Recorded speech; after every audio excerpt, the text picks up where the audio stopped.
묵상의 주제가 믿음을 알기 위하여. 아마 이 새벽 시간에 일어나서 온라인 방송에 참여하는 모든 분들은 다 믿음이 있다고 자부합니다. 그런데 성경에서 말씀하는 믿음은 어떤 믿음을 말하는가? 우리가 믿음에 대해서 한번 함께 말씀을 살펴보려고 합니다. 먼저 이번 주 우리가 함께 암송할 말씀 요한복음 5장 39절 우리 함께 기억합니다. 너희가 성경에서 영생을 얻는 줄 생각하고 성경을 상고하거니와 이 성경이 곧 내게 대하여 증거하는 것이로다. 요한복음 5장 39절. 아마 AI라고 하는 단어를 들어보셨을 겁니다. 우리 흔히 우리말로 번역하면 인공지능. 앞으로 사람보다도 AI 시대가 도래한다고 하는 것들을 자주 우리가 듣게 됩니다. 사람이 일을 하면 사람은 피곤하고 실수가 있지만은 AI는 입력한 그대로 기계이기 때문에 피곤을 모릅니다. 쉼도 필요 없습니다. 그러니까 능률은 사람보다 몇십 배 뛰어날 수 있습니다. 그런 AI에게 성경 전체를 입력을 합니다. 그리고 다음에 질문을 하나 제시했습니다. 예수님이 다시 오실까요? 그런데 놀랍게도 AI의 대답은 예수님은 반드시 다시 오십니다. 그런데 유대교에서는 구약을 믿으면서 아직 메시아가 오시지 않았다고 하면서 메시아를 기다리고 있습니다. 이슬람교에서는 구약을 믿으면서 예수 그리스도가 메시아가 아니라 마호멧이 메시아다. 예수 그리스도는 선지자들 중에 한 사람뿐이다. 그러나 우리 기독교에서는 예수님이 이 땅에 오신 메시아이셨고 그분이 하늘로 오르셨으며 다시 올 것이라고 믿습니다. 그게 우리 믿음의 내용입니다.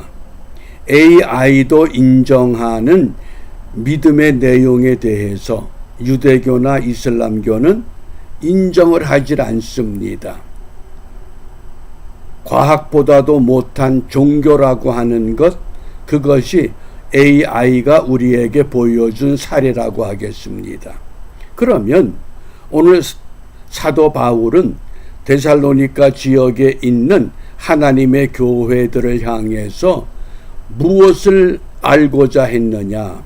데살로니가 전서 3장 5절 이러므로 나도 참다 못하여 너희 믿음을 알기 위하여 보내었노니. 데살로니가 지역의 교회들이 말할 수 없는 핍박을 받게 될 때 사탄의 유혹도 있습니다. 잘못된 교리의 가르침도 있습니다.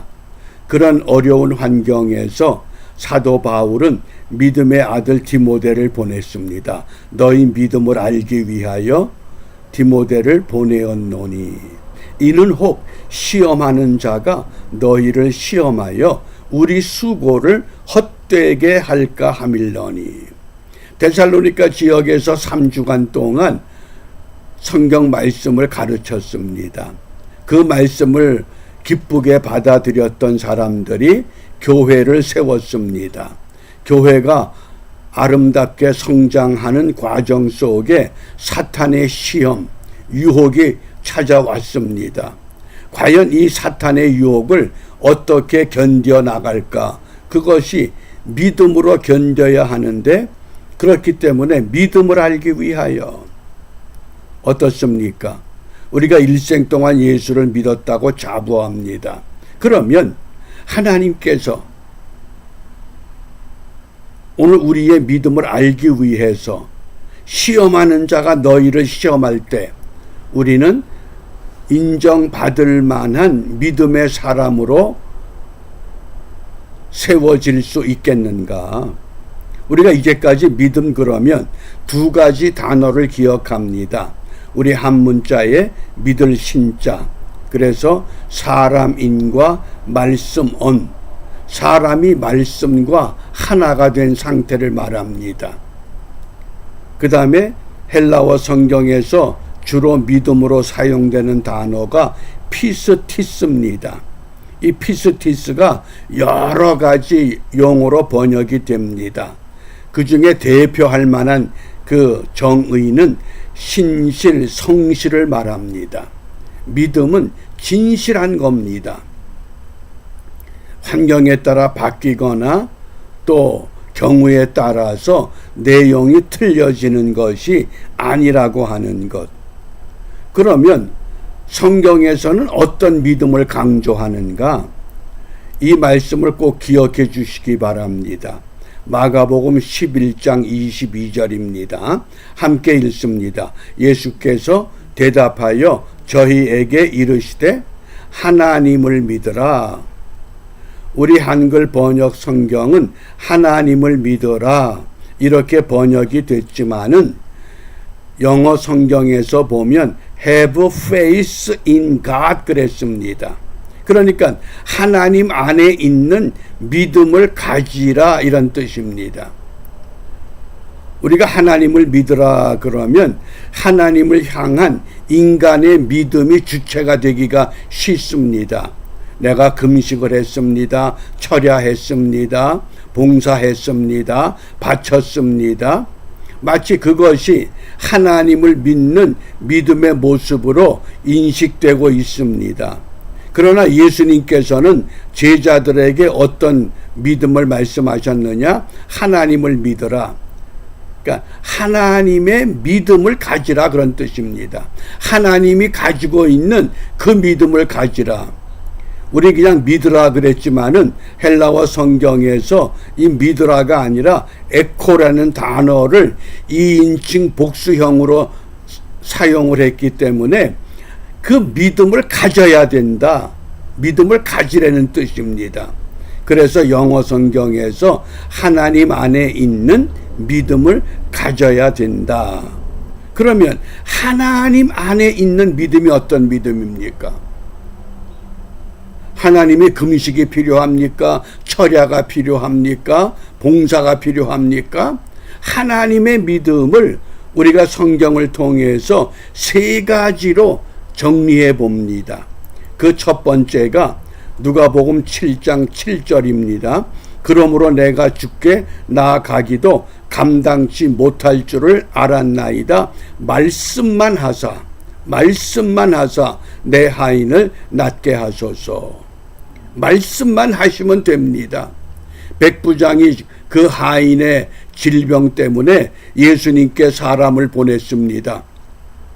하인을 고쳐주십시오. 그러니까 예수님께서 내가 직접 가서 안수하고 직접 가서 고쳐주겠다. 그럴 때 그 백부장은 아닙니다. 말씀만 하시면 됩니다. 그 말씀이 뭡니까? 말씀을 하나님의 능력으로 믿는 겁니다. 말씀이 곧 하나님이라는 겁니다. 예수님이 몸소 우리 집안까지 오셔서 구태여 그렇게 하실 필요가 없습니다. 왜? 말씀으로 만물을 지으셨고 말씀으로 사람이 되셨고 말씀으로 부활하셨고 말씀으로 다시 오시는데 하나님을 믿는 믿음은 뭡니까? 말씀을 하나님으로 믿으라는 겁니다. 말씀을 하나님으로 믿는다는 것은 말씀을 하나님의 능력으로 그대로 받아들이는 것을 말합니다. 이게 하나님을 믿는 믿음이라고 하겠습니다. 그 다음 두 번째, 요한복음 11장 41절입니다. 돌을 옮겨 놓으니 예수께서 눈을 들어 우러러 보시고 가라사대 아버지여 내 말을 들으신 것을 감사하나이다. 여기 감사하나이다.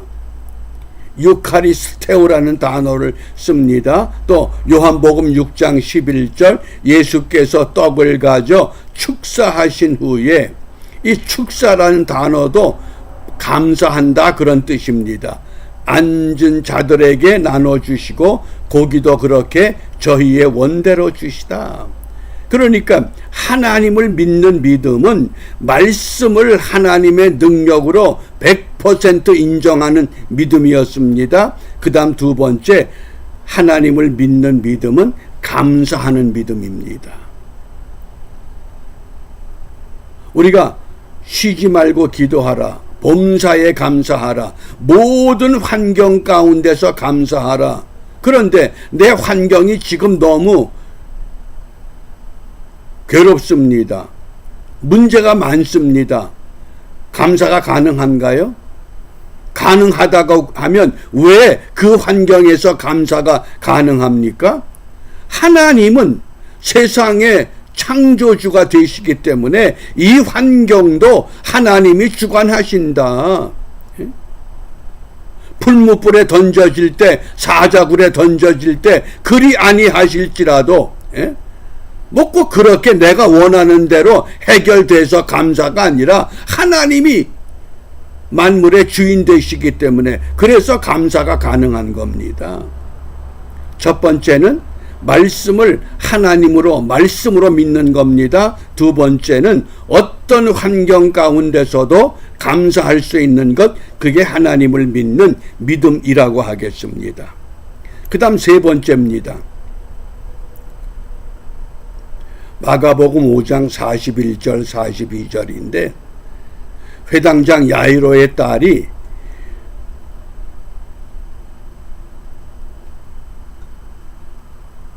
병들어 죽게 되었을 때 결국은 야이로의 그 딸이 세상을 떠났습니다. 그때 예수님께서 하셨던 말씀입니다. 그 아이의 손을 잡고 이르시되 달리다굼 하시니 번역하면 곧 내가 네게 말하노니 소녀야 일어나라 하심이라. 소녀가 곧 일어나서 걸으니 나이가 12살이라. 사람들이 곧 크게 놀라거늘 아이가 죽었습니다. 그러니까 주위 사람들이 아유 이제 아이가 죽었습니다. 더 이상 예수님 괴롭히지 마십시오. 그런데 예수님께서는 소녀야 일어나라. 이게 뭡니까? 하나님을 믿는 믿음은 선포하는 것, 명령하는 겁니다. 예를 들면 내가 어떤 병이 들었습니다. 하나님 이 병을 낫게 해주시면 내가 남은 생에 죽도록 충성하겠습니다. 그건 인간이 하나님을 향한 믿음입니다. 하나님의 믿음은 살아도 죽어도 주를 위해서 죽어도 좋습니다. 나를 죽이든 살리든 하나님 나를, 내 삶을, 내 생명을 하나님 주장하여 주십시오. 이게 선포하는 겁니다. 그런 믿음을 오늘 하나님을 믿으라고 말씀을 했습니다. 그러니까 하나님 안에 있는 믿음, 쉽게 말하면 하나님이 가지고 있는 믿음, 하나님의 말씀이 곧 하나님의 능력이 되고 하나님이 된다고 하는 것, 어떤 환경 가운데서든지 우리가 감사할 수 있는 믿음, 심지어 죽음 앞에서도 두려워하지 않는 선포하는 믿음. 그 중국의 유명한 워치만 리가 26살인가 마지막 폐결핵 말기가 돼서 의사가 더 이상 가망이 없다고 선언했습니다. 아주 바짝 말랐습니다. 그런데 워치만 리가 이런 기도합니다. 하나님 나를 곧 데려가, 빨리 데려가세요. 그런데 기도를 하다가 깨달았습니다. 아니 뭘 데려가라고 기도하느냐? 하나님의 말씀은 그게 아니지 않느냐? 그런데 그때 워치만 리가 놀라운 말씀을 세 가지를 받았습니다. 그 첫 번째가 로마서 1장 17절입니다. 오직 의인은 믿음으로 말미암아 살리라. 믿음으로 산다는 겁니다. 그 다음에 고린도후서 1장 24절입니다. 이는 너희가 믿음에 섰음이라. 믿음에 서라는 겁니다. 믿음으로 살고 믿음으로 서라. 그리고 세 번째 받은 말씀이 고린도후서 5장 7절입니다. 믿음으로 행하라. 그 말씀을 듣는 순간, 그래, 내가 죽음을 기도할 것이 아니라 믿음은 하나님을 믿으라. 하나님 안에 있는 믿음, 하나님이 나에게 무엇을 선포했느냐? 믿음으로 살리라, 믿음으로 서라, 믿음으로 행하라. 그래서 무려 176일 동안 꼼짝 못하고 누워있던 워치만 리가 그 말씀에 의지해서 온 힘을 다해서 자리에서 일어나 앉습니다. 그리고는 한 발자국 한 발자국 움직입니다. 그런데 기적 같은 것을 체험을 하게 됩니다. 하나님의 그 영이 그냥 온 몸에 임하면서 놀라운 신비한 힘을 경험한 겁니다. 그게 워치만 리가 26, 27살 때 경험했던 놀라운 사건이었습니다. 오늘 나에게 어떤 문제가 있느냐? 말씀을 하나님으로 믿으라는 겁니다. 그 어려운 환경 가운데서 감사하라고 말씀을 합니다. 그러면서 선포하라는 겁니다. 하나님이 능히 못하실 일이 어디 있겠는가? 그런데 우린 자꾸 사람의 생각, 사람의 방법을 먼저 계산합니다. 열심히 기도하고도 돌아서면 사람의 생각, 사람의 방법이 우리를 자꾸 이끌어갑니다. 그러므로 우리가 이 아침에 무엇을 기도해야 되느냐? 믿음의 결국 곧 영혼의 구원입니다. 정말 믿음으로 영혼 구원 이미 받았습니다. 이제 우리 육체는 더부살이 하는 겁니다. 그 더부살이를 어떻게 해야 되느냐? 생명을 구원하는 일에 최선을 다하라고 말씀합니다. 어떻게? 믿음과 착한 양심을 회복해야 됩니다. 행함으로 믿음을 보여줘야 됩니다. 온전치 못하지만은 이 모습을 가지고 정말 자리에서 일어나서 하나님이 나에게 주신 그 말씀이 약속의 말씀이라 그러면 말씀을 하나님으로 믿고 그 말씀을 주장하면서 한 발자국 한 발자국 워치만 리가 누워있던 2층에서 25개의 계단을 내려가야 됩니다. 한 계단 내려가는데 보통 힘든 게 아닙니다. 그런데 가까스로 정말 몇 시간에 걸쳐서 25계단 내려가서 워치만 리를 위해서 기도하고 있던 믿음의 사람들, 그들은 무엇을 기도합니까? 하나님 속히 워치만 리를 하나님 품에 받아주세요. 그런데 바짝 마른 워치만 리가 진땀을 흘리면서 그들 앞에 섰을 때 모두 깜짝 놀랍니다. 이게 하나님의 능력이구나. 그것이 하나님을 믿는 믿음이라고 하는 사실입니다. 우리가 그런 믿음을 좀 회복하기를 위해서 그 믿음을 가지고 생명을 구원하는 일에 우리 모두 앞장서가는 복된 하루가 되시기를 바랍니다. 기도합니다. 전능하신 아버지 하나님, 우리의 믿음이 인간의 의지와 노력을 가지고 하나님을 찾아갔던 지난날의 부질없는 우리의 모습 모두 내려놓고 하나님을 믿으라. 하나님이 가지고 있는 그 믿음을 우리도 회복하기를 원합니다. 말씀을 하나님의 능력 그대로 믿게 하시고 어떤 절망과 어떤 어려운 형편 가운데서도 감사하는 믿음 회복하여 주시고 우리를 향해서 이 세상이 비웃고 손가락질 한다